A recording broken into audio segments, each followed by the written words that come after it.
আজি আমি ডিসকাস কৰিম ইনভাৰ্স ট্ৰিকোনোমেট্ৰি ফাংশনসৰ মিসেলেনিয়াস এক্সাৰসাইজ নাম্বাৰ 1 কোয়েশ্চন আৰু নাম্বাৰ 1 কোয়েশ্চনটোত কি দিয়া আছে cos ইনভাৰ্স cos 13π/6 ৰ ভ্যালু কিমান হ'ব হেতু উলাবলৈ কৈছে তেতিয়া হলে এইখিনি উলাবলৈ হলে আমি দুটামান ইয়াত ইনভার্স প্ৰপাৰ্টিৰ বিষয়ে ডিসকাস কৰিব লাগিব কি আছিল sin inverse sin x equal to যদি x হয় হেই x টু কাৰ ভিতৰত ৰাখিব লাগিব sin ইনভার্স রেঞ্জ কি আছিল π/2, -π/2, π/2 আছিল এই ভিতৰত সোমাব লাগে বুলি কয় ঠিক হেদৰে cos ইনভাৰ্স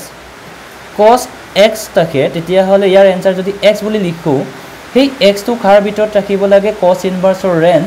0,5 ৰ ভিতৰত ৰাখিব লাগে ওকে তেতিয়া হলে আমি চাও ইয়াৰ ভিতৰত আছে নাই এই ভ্যালুটো আমি কি লিখিব পাৰো since cos inverse cos 13π/6 equal to যদি মই 13π/6 answer বুলি ভাবিলো তেতিয়া হলে এই ভ্যালুটো 0,5 ৰ ভিতৰত আছে নে না হেতু চাব লাগে আমি জানো যে 13π/6 টু 0,5 ৰ ভিতৰত আমাৰ answer নহয় বা হে ৰেঞ্জৰ ভিতৰত নাই যদি ৰেঞ্জৰ ভিতৰত নাই তেতিয়া হলে আমাৰ ইয়াৰ এক্সপ্ৰেছনটোৰ যেটো ভ্যালু হেতু ভ্যালুটো কি উলাব লাগিব এই ৰেঞ্জৰ ভিতৰত পোৱাকে উলাব লাগিব তেতিয়া হলে আমি কি কৰিব পাৰো আমি এনেকৈ কৰিব পাৰো নাও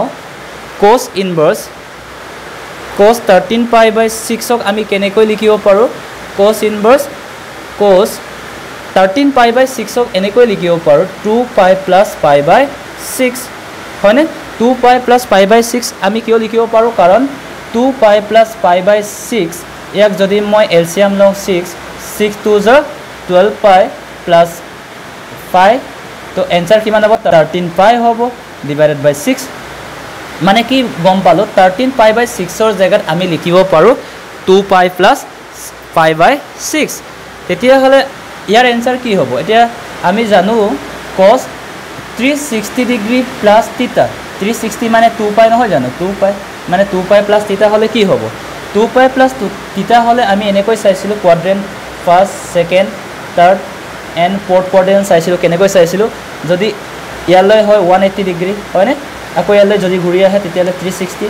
আৰু 360 যদি প্লাস থাকে তেতিয়ালে ফার্স্ট কোয়াড্রেন্ট বুলি কওঁ যদি ইয়াত মাইনাস থাকে তেতিয়ালে ফোর্থ কোয়াড্রেন্ট বুলি কওঁ এতিয়া প্লাসত আছে কাৰণ ইয়াত প্লাসত থকাৰ কাৰণে মই প্লাসৰ কথাটো কৈছো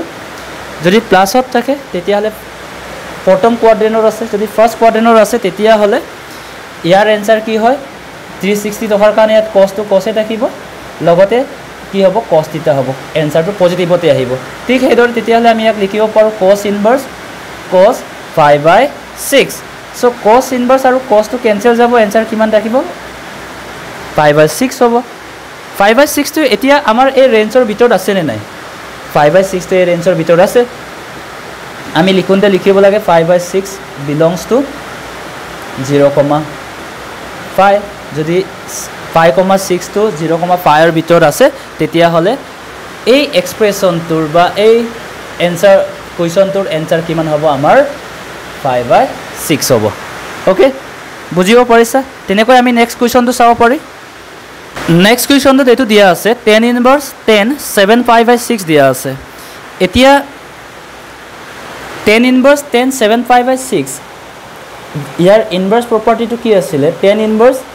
tan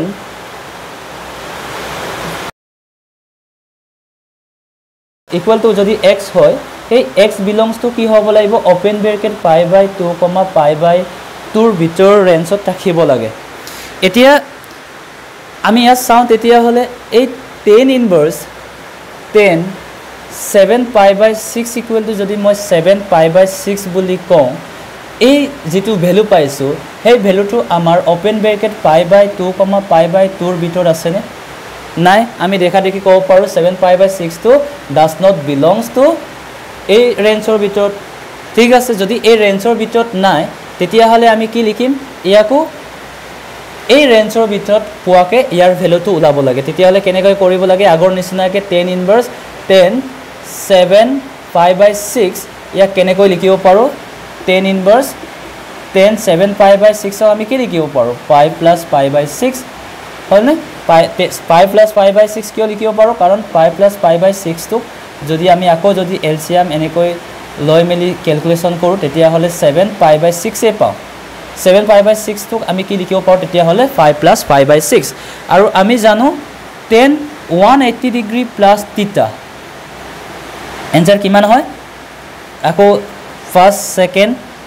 থাৰ্ড ফৰ্থ কোৱাড্ৰেন্ট যদি চেক কৰোঁ 180 মানে ইয়ালৈকে 180 যদি প্লাছত থাকে তেতিয়াহ'লে থাৰ্ড কোৱাড্ৰেন্ট ইয়াত যদি মাইনাছত থাকে তেতিয়াহ'লে সেকেন্ড কোৱাড্ৰেন্ট প্লাছত আছে কাৰণে আমি থাৰ্ড কোৱাড্ৰেন্ট আছে বুলি কওঁ আৰু থাৰ্ড কোৱাড্ৰেন্টৰ 10 আৰু কটৰ ভ্যালু পজিটিভ হয় তেতিয়াহ'লে 180 ডিগ্ৰী থকাৰ লগে লগে 10 টো 10 এ থাকিব আৰু এনসাৰটো কি হ'ব পজিটিভ হ'ব 10 থিটা হ'ব তেতিয়াহ'লে আমি কেনেকৈ লিখিব পাৰোঁ 10 ইনভাৰ্স 10 পাই বাই 6 লিখিব পাৰিম তেতিয়াহ'লে ইয়াতো 10 ইনভাৰ্স আৰু 10 কেনসেল যাব এনসাৰ কিমান হ'ব 5 বাই 6 হ'ব আৰু এই 5 বাই 6 টো আমাৰ এই ৰেঞ্জৰ ভিতৰত আছে সেইকাৰণে আমি লিখিম since 5 by 6 belongs to open bracket 5 by 6 একে আমি লিখিব পাৰোঁ দিয়াৰ পৰ ইয়াৰ এনসাৰ কিমান 5 by 6 আগৰ নিচিনা এইটো এনসাৰ কিমান ওলাইছে আমাৰ 5 by 6 এ ওলাইছে